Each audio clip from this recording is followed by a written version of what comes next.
आज बाबा ने हमें तीव्र पुरुषार्थ के विषय में कहा। तीव्र पुरुषार्थ किसे कहेंगे? तो बाबा ने आज हम बच्चों को वरदान में तीव्र पुरुषार्थ के विषय में बताया। तीव्र पुरुषार्थी भव आज का वरदान है ना। और बाबा हमें कहते हैं कि देखो, दुनिया में पुरुषार्थ होता है ना। दुनिया में कहते हैं ना, हार्ड वर्कर, स्मार्ट वर्कर, है ना। तो एक होता है जो बहुत मेहनत करता है, हार्ड वर्कर है।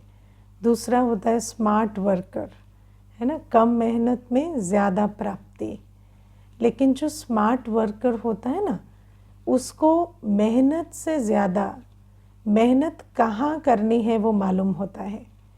एफर्ट किस दिशा में करना है, जिसको वो समझ आ गया है ना, वो स्मार्ट वर्कर होता है। तो ऐसे बाबा हमें कहते हैं पुरुषार्थी और तीव्र पुरुषार्थी। तीव्र पुरुषार्थी माना पुरुषार्थ तो है, लेकिन कम पुरुषार्थ में ज़्यादा रिजल्ट है। और बाबा कहते हैं वो पुरुषार्थी कैसा होता है? जो रूट पे काम करता है। रूट क्या है? सोल कॉन्शियसनेस, कि मैं आत्मा अपने लाइट स्वरूप में स्थित रहूं। अभी जब योग भी करा रही थी तो यही प्रैक्टिस करा रही थी कि ये जो आत्मिक स्थिति होती है ना, ये आत्मिक स्थिति एक उपराम स्थिति होती है। आत्मा 5 तत्वों से न्यारी है, बाप की प्यारी है। मैं आत्मा कौन हूँ? 5 तत्वों से न्यारी हूँ और बाबा की प्यारी हूँ। ये मेरी ओरिजिनल नेचर है। जब मैं अपनी आत्मिक स्थिति में स्थित हूँ तो मैं ऑटोमेटिकली इस दुनिया, इस देह की इंद्रियों, संबंधों के आकर्षण से परे हूँ। और फिर मैं इस दुनिया के पतित वायुमंडल के प्रभाव से भी उपराम हूँ। ये मेरी ओरिजिनल डिज़ाइन है। मैं आत्मा हूँ ही ऐसे। जब मैं सतयुग में थी तो मेरे पर देह के संबंधों का प्रभाव या आकर्षण नहीं थी और वायुमंडल का प्रभाव नहीं पड़ता था। हम प्रकृति के मालिक थे, दास नहीं। लेकिन जैसे जैसे आत्मा देह अभिमान में आ जाती है तो अपनी पवित्रता को खो देती है, पतित पने में आ जाती है, तो फिर उस पर लगाव और प्रभाव और आकर्षण, ये सारी चीज़ें काम करने लगती हैं। तो बाबा आज हमें कहते हैं कि मुझे ये याद ना आए, मैं इसे याद करूं, ये भूल जाए, इसकी खींच ना हो, इसका प्रभाव ना हो। ऐसे पुरुषार्थ करने से नहीं होगा। पुरुषार्थ क्या करना है कि मैं आत्मा अपने ओरिजिनल लाइट स्वरूप, न्यारे और प्यारे स्वरूप में स्थित हो जाऊं। तो एक चीज़ तो, एक क्वालिटी इस स्वरूप की है कि ये स्वरूप न्यारा होता है। दूसरा, ये स्वरूप प्यारा होता है। प्यारा माना बाबा का प्यार।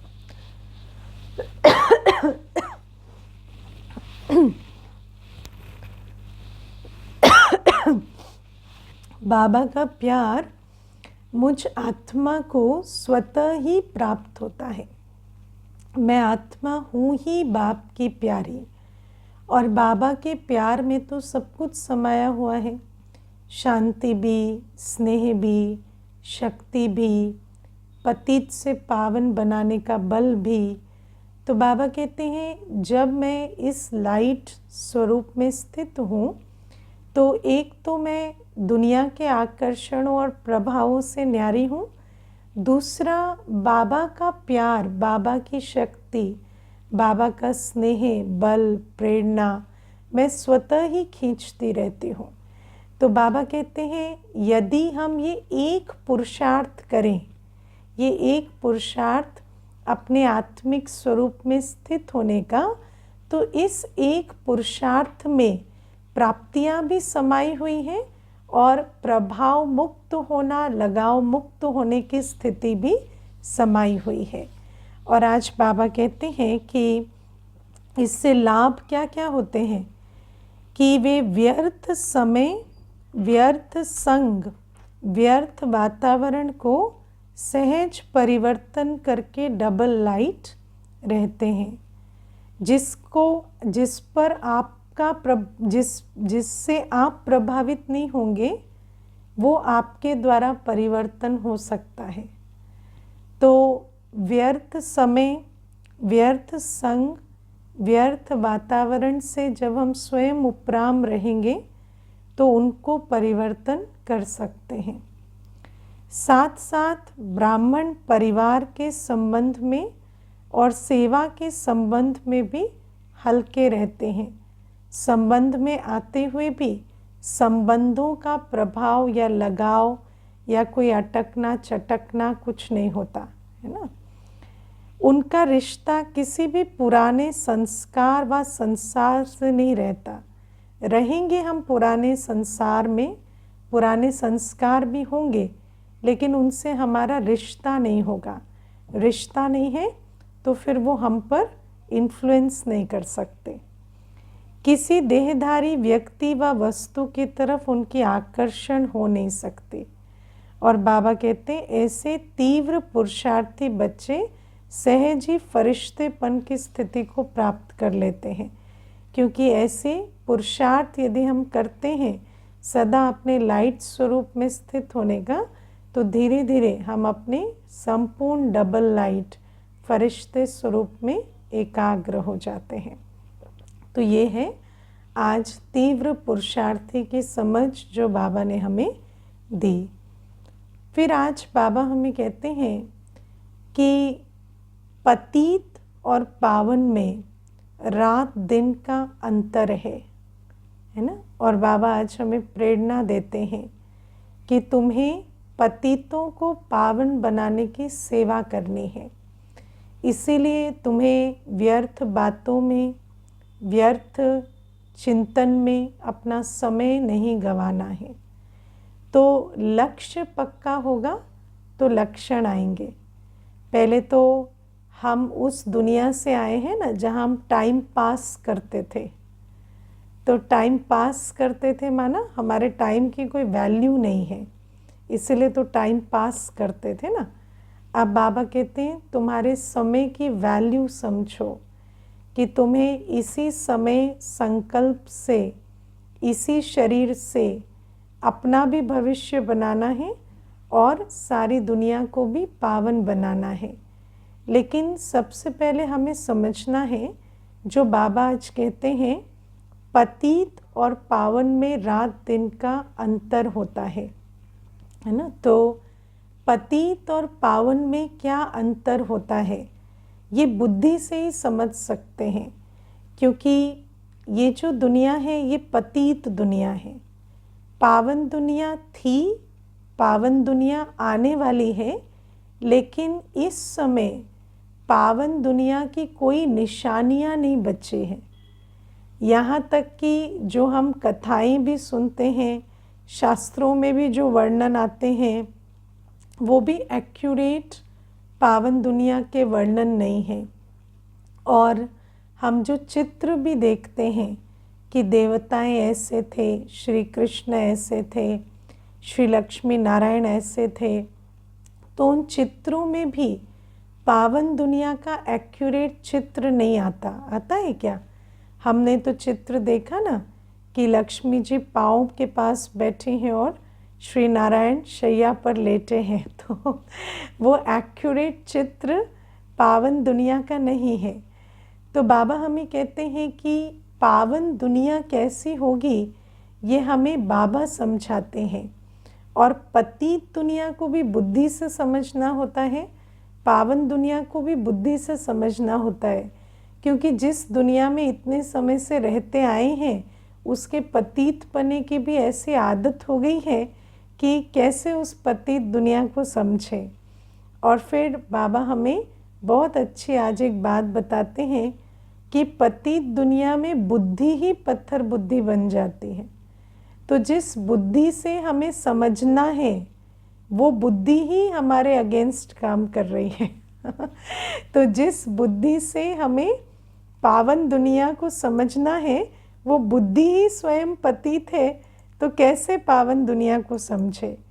और दूसरा बाबा कहते हैं तुम्हारा शरीर भी पूरा पतित हो गया है, तो हमारे शरीर में भी जो हार्मोनल केमिकल रिस्पॉन्स होता है ना, जैसे हम लोग कहते हैं ना हमें मुझे गट फीलिंग आई, मुझे ऐसा फील हुआ, तो वो सब क्या होता है, शरीर में हलचल होती है। तो आज तो शरीर भी पतित बना पड़ा है। शरीर में खुशी के हार्मोन्स कब रिलीज होते हैं, सब विकारी अनुभवों में। और शरीर में भय के, चिंता के, रेड अलर्ट के हार्मोन्स कभी भी रिलीज हो सकते हैं। हो सकता है हम मेडिटेशन के कमरे में आए तो लाल लाइट देखी, शांति देखी, तो हमारे शरीर में घबराहट होने लगी, एंजाइटी होने लगी, ऐसा भी होता है। तो बाबा कहते ऐसा शरीर जो है पतित है, बुद्धि पत्थर बुद्धि है, तो ऐसे में कैसे रियलाइज करें पावन दुनिया को।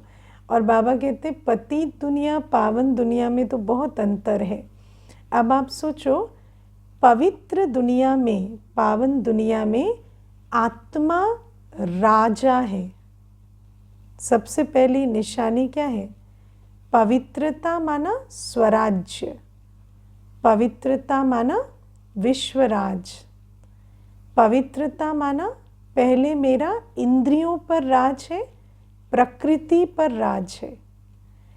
और पतितपना माना स्लेव, पतितपना माना हम कैसे हो गए, अधीन हो गए। पवित्र माना अधिकारी, मालिक, और पतित माना गुलाम। पतित माना मंगता, पावन माना देवता। तो दोनों में कितना अंतर है। जब हम सतयुग त्रेता युग में थे तो हम संपूर्ण पावन थे, हम देवता थे, प्रकृति हमसे सुख पाती थी। हम प्रकृति का मुंह नहीं देखते थे कि हमें सुख दो, या जो इंद्रियां हैं उनकी हम अपेक्षा में नहीं रहते थे कि आँखों से रस मिले, कानों से रस मिले, जीवा में कुछ खाएं तो स्वाद आए, या संबंधों के मोहताज नहीं थे कि ये संबंध हमें सुख दें, या वस्तु के पीछे नहीं भागते थे, धन के पीछे नहीं भागते थे। हम धन वस्तु सब हमारे कदमों में आकर गिरते थे, है ना। वो भाग्यवान अनुभव करते थे कि उनका उपयोग हुआ। और बाबा कहते हैं पतित दुनिया कैसी है कि आत्मा आज पाई पाई की मोहताज हो गई है ना। पावन दुनिया में डबल सिरताज, पतित दुनिया में मोहताज, हर चीज़ के मोहताज हो गए हैं। आज हर चीज़ के पीछे भागते हैं। संबंधों में प्यार दो, प्यार दो, परिस्थितियों को शांति दो, शांति दो, शांत हो जाओ, है ना। वस्तु को तृप्ति दो, संपन्नता दो, प्रसन्नता दो। इस प्रकार से सारे दिन चाहिए चाहिए का गीत गाते हैं और असंतुष्ट रहते हैं। तो बाबा कहते हैं ये जो पतित पने और पावन में बहुत अंतर है। पतित गुलाम होता है, भिखारी होता है, मोहताज होता है। पावन डबल सिरताज होता है, देवता होता है, मालिक होता है। तो बाबा कहते हैं ऐसी जो हम पतित दुनिया में आकर आज पड़े हैं, आत्मा जो बिल्कुल पतित हो गई है, इस आत्मा को बाबा पावन बना रहे हैं। बाबा आकर हमें विकारों से छुड़ाते हैं। आज बाबा ने कहा तुम्हें विकारों से घृणा मैं दिलाता हूँ। हमें तो पहले विकारों से घृणा ही नहीं थी, हमें मालूम ही नहीं था कि ये काम विकार, ये क्रोध, लोभ, मोह, देह अभिमान कैसे हमारी इज्जत गंवा रहे हैं। तो हमें तो मालूम ही नहीं था, इनसे हमें घृणा ही नहीं थी। अब बाबा धीरे धीरे हमें इनसे घृणा दिलाते हैं और बाबा हमें स्वमान में स्थित करते हैं। और बाबा हमें सबसे पहली बात क्या बताते हैं, तुम जितना मेरी याद में रहेंगे उतना तुम पावन बनेंगे। तो बाबा हमें वो युक्ति बताते हैं और मैं ऐसा समझती हूँ कि बाबा की जो पूरी श्रीमत है, बाबा जो भी हमें मुरली में कहते हैं तन मन और धन के प्रति, वो जो पूरी श्रीमत है, तन से क्या करना है, हर अंग से क्या करना है, मनसा के लिए जो भी श्रीमत बाबा देते हैं, दृष्टि वृत्ति के लिए देते हैं और धन के लिए देते हैं, वो तन मन धन के लिए जो संपूर्ण श्रीमत बाबा मुरली में देते हैं, वो श्रीमत पावन बनने की विधि है। बाबा की एक एक श्रीमत है ही पावन बनने की विधि, क्योंकि बाबा है ही पतित पावन। तो बाबा कहते हैं कि जब तुम मुझे याद करते हो, मेरी श्रीमत पर चलते हो, तो तुम पतित से पावन बनते हो। और जब तुम पावन बनते हो तो तुम्हारे पास वो ताकत आती है कि तुम अन्य को भी पावन बना सको, क्योंकि हर एक आप समान बनाता है। यदि मैं स्वयं पावन नहीं हूँ और मैं श्रीमत पे नहीं चल रही, बाबा को याद नहीं कर रही, तो अन्य को बता सकती हूँ, उसको इन्फॉर्मेशन तो मिल जाएगी पर बल नहीं मिलेगा। बल मिलने के लिए स्वयं पावन बनकर अनेकों को पावन बनने की विधि समझानी पड़ेगी।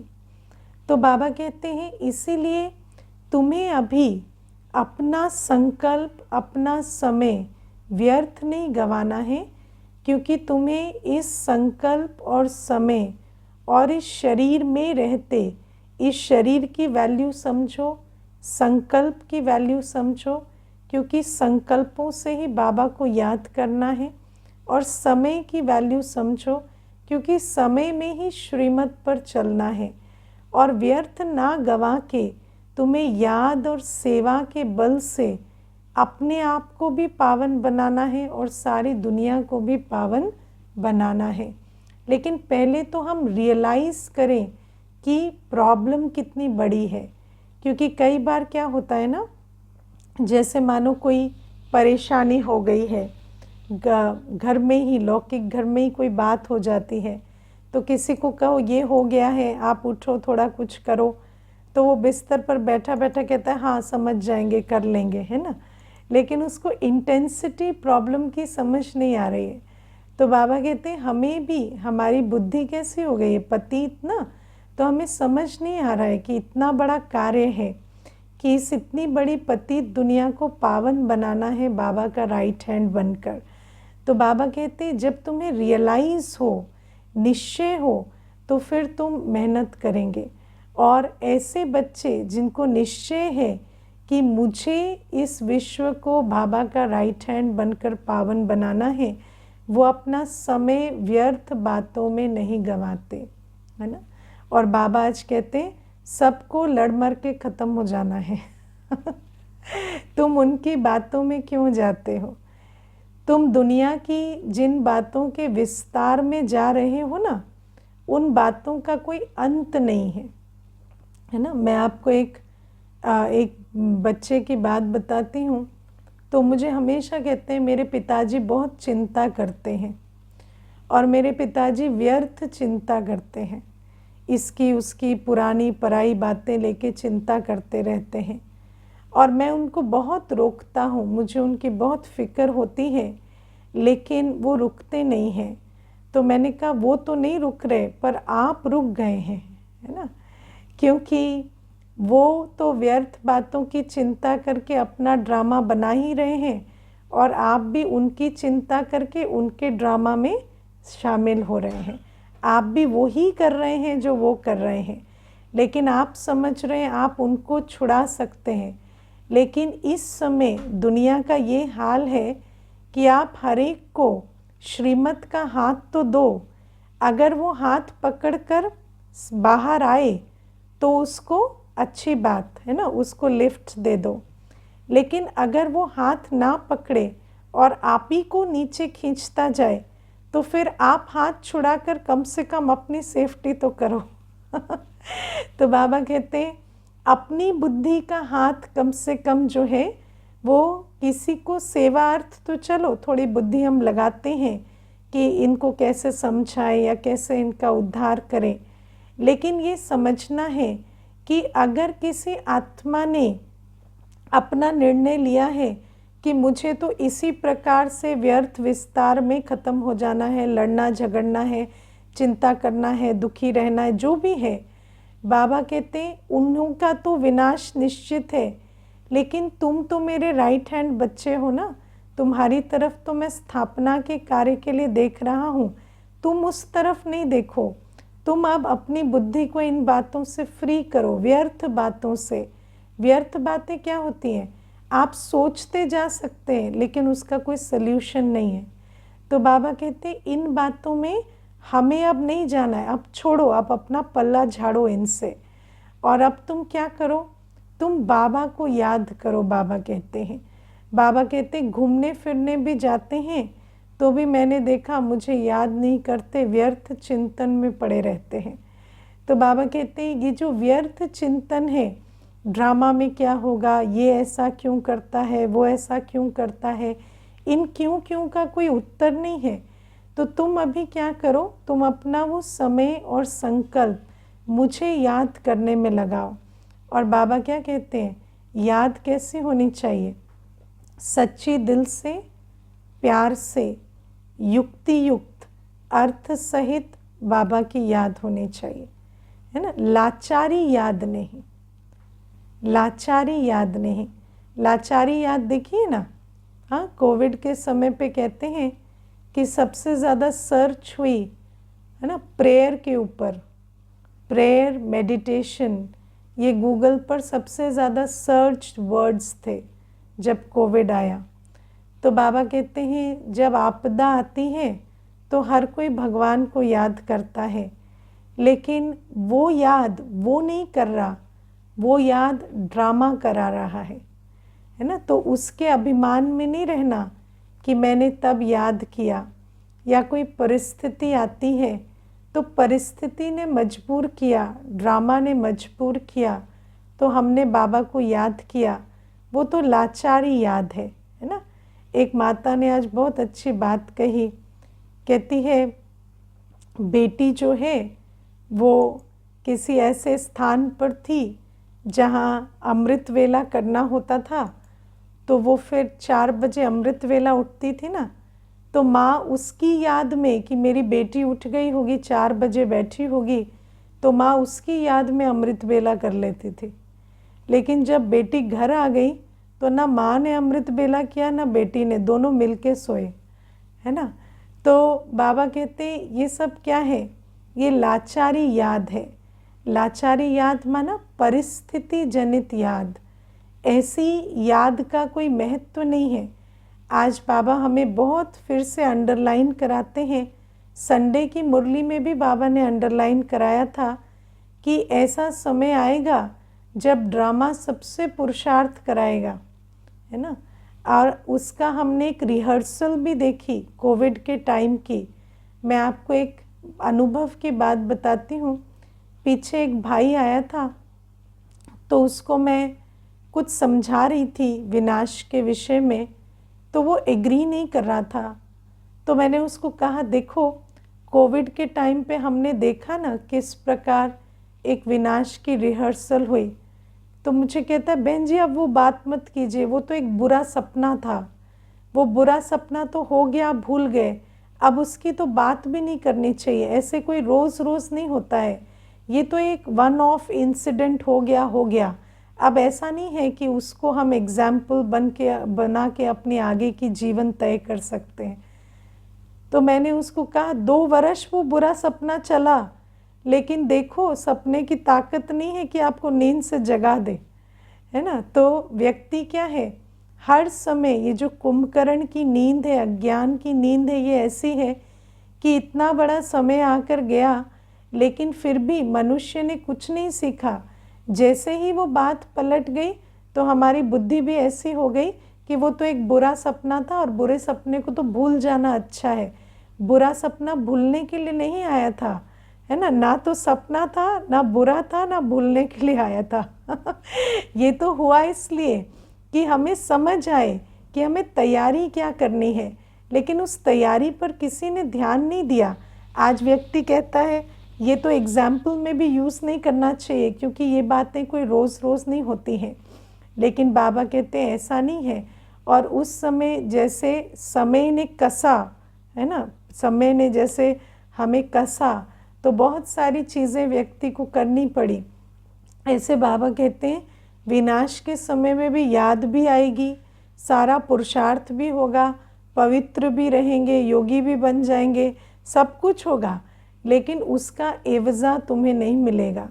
इसीलिए बाबा कहते हैं बाबा को पहचान कर, निश्चय रख कर, जो प्यार से बाबा को याद करेगा, सच्ची दिल से बाबा को याद करेगा, दिल में कोई स्वार्थ रखकर, भय रखकर नहीं, लेकिन सच्ची दिल से जो यथार्थ बाबा को याद करेगा, एक्यूरेट, युक्ति युक्त याद।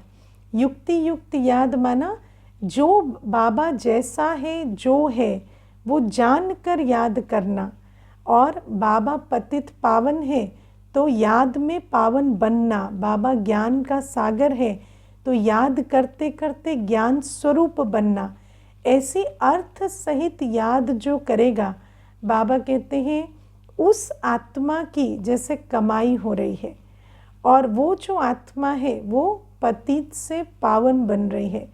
और इस समय की ये सबसे बड़ी देन है, सबसे बड़ी गिफ्ट है कि स्वयं शिव बाबा पतित पावन हम बच्चों को पावन बनाने के लिए ज्ञान की शक्ति, याद की शक्ति, पवित्रता की शक्ति, जीवन में धारणाएं क्या करनी है वो सिखा रहे हैं, और अपना धन सफल करके कैसे पवित्र बनना है वो सिखा रहे हैं।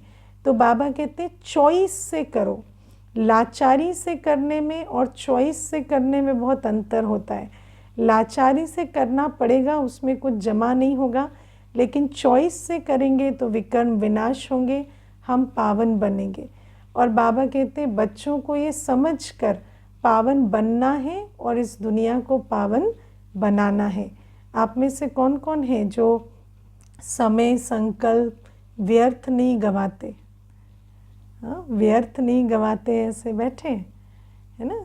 कुछ बच्चे हैं पुरुषार्थ अवश्य अच्छा करते हैं, कईयों के चार्ट भी आते हैं, लेकिन फिर भी हम समझते हैं कि मार्जिन बहुत है ना, क्योंकि व्यर्थ का, विस्तार का संस्कार बहुत है। तो बाबा कहते हैं इसीलिए वो जो व्यर्थ है पूरा अपने जीवन से निकालना है, एक एक श्वास, एक एक संकल्प सफल करना है। और फिर बाबा कहते हैं इस शरीर की भी बहुत वैल्यू है ना। लेकिन मैं आपको बताऊं एक चीज़ जो हमें ध्यान देनी है वो ये कि दुनिया में ना जिस चीज़ की वैल्यू होती है उसको सजा के रखते, यूज़ नहीं करते। लेकिन बाबा हमें जब कहते हैं ना ये वैल्यूएबल है, तो वैल्यूएबल को सफल करना है। वैल्यूएबल तब वैल्यूएबल है जब उसको सफल किया। तो बाबा कहते शरीर वैल्यूएबल है, इसलिए नहीं कि जिम जाके शक्ति बना के उसको सजा के रखो, इसलिए नहीं। शरीर वैल्यूएबल है इसकी हड्डी हड्डी स्वाहा करने के लिए। जब हड्डी हड्डी स्वाहा हो तब समझ में आए कि हमने इस शरीर की वैल्यू समझी है। शरीर की वैल्यू है यूज़ वैल्यू। इस तन के एक एक शक्ति के कतरे से हमें पुरुषार्थ करना है, सेवा करनी है और भाग्य बनाना है। तो इस वैल्यू को भी हमें समझ कर चलना होता है। और फिर प्यारे बाबा आज हमें कहते हैं कि मैं तुम्हारा एक ही मित्र हूँ, है ना, बाकी सब तुम्हारे दुश्मन हैं, है ना। क्योंकि मित्र वो जो सही रास्ता दिखाए। तो बाबा कहते हैं बाकी तो जिनको भी तुम मित्र संबंधी समझते हो वो तुम्हें उल्टा रास्ता ही दिखाते हैं। बाबा ही एक हैं जो हमें सच्चा रास्ता दिखाते हैं। और फिर बाबा हमें बहुत अच्छी आज युक्ति भी बताते हैं कि मानो किसी से पुरानी दुश्मनी है तो उसको भी क्या करो, आत्मा देखो, आत्मा समझो। तो देखो दुश्मनी किससे है, हाँ, कितनी इंटरेस्टिंग बात है ना। अगर शरीर नहीं है तो दुश्मनी नहीं है शरीर नहीं है, स्मृति सारी शरीर के साथ जुड़ी हुई है। आँख कान नाक चेहरा दिखता है तो स्मृति ट्रिगर होती है। जब चेहरा ना देख के आत्मा को देखेंगे तो वहाँ भी आत्मिक स्नेह जागृत हो जाएगा। और बाबा आज कहते हैं कि सिमर सिमर सुख पाओ। भक्ति में तो सिमर सिमर दुख पाते हैं। भक्ति में भी सिमरन करते हैं और वैसे भी आजकल तो मैं समझती हूँ भक्ति भी कोई नहीं करते, है ना। भक्ति में भी ऐसे नौधा भक्ति या कोई अच्छी सतोप्रधान भक्ति करने वाले अभी नहीं रहे। लेकिन आज जिनको भी हम सिमरते हैं तो कैसे सिमरते हैं, उनको पतितों को सिमर कर और पतित बनते हैं, दुखियों को सिमर कर और दुखी बनते हैं। तो भक्ति में भी जब सिमरते थे तो क्या था, उन कथाओं कहानियों में कुछ यथार्थ लिखा नहीं था। उनमें जो कैरेक्टर बताए वो उनके रियल कैरेक्टर नहीं थे। तो हमने सोचा कि जो देवी है वो असुर को मार रही है, तो हमने उनको भी सिमरा तो क्या सीखा कि असुरों को मारना है ना, बाहर दुनिया में लड़ना है, झगड़ना है या मारना है। तो बाबा कहते हैं वो सिमरना हमें दुखी बनाता है। लेकिन बाबा को सिमरने से, बाबा क्योंकि ज्ञान सागर है, सत्यता का सागर है, तो हम भी वैसे बनते जाते हैं और सुख पाते हैं। और आज बाबा स्लोगन देते हैं, बेफिक्र बादशाह बनना है तो तन मन धन को प्रभु समर्पित कर दो, है ना।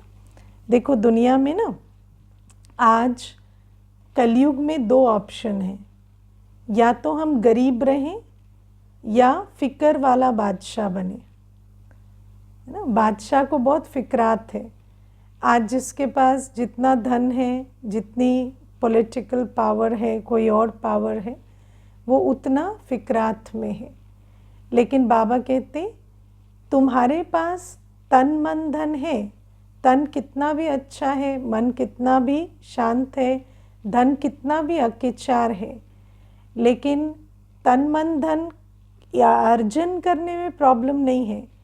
लेकिन जब तुम उसके ट्रस्टी बन जाते हो, है ना, बाबा को समर्पित कर देते हो और ट्रस्टी बनकर चलते हो, तो तुम बादशाह तो हुई लेकिन बेफिक्र बन जाते हो।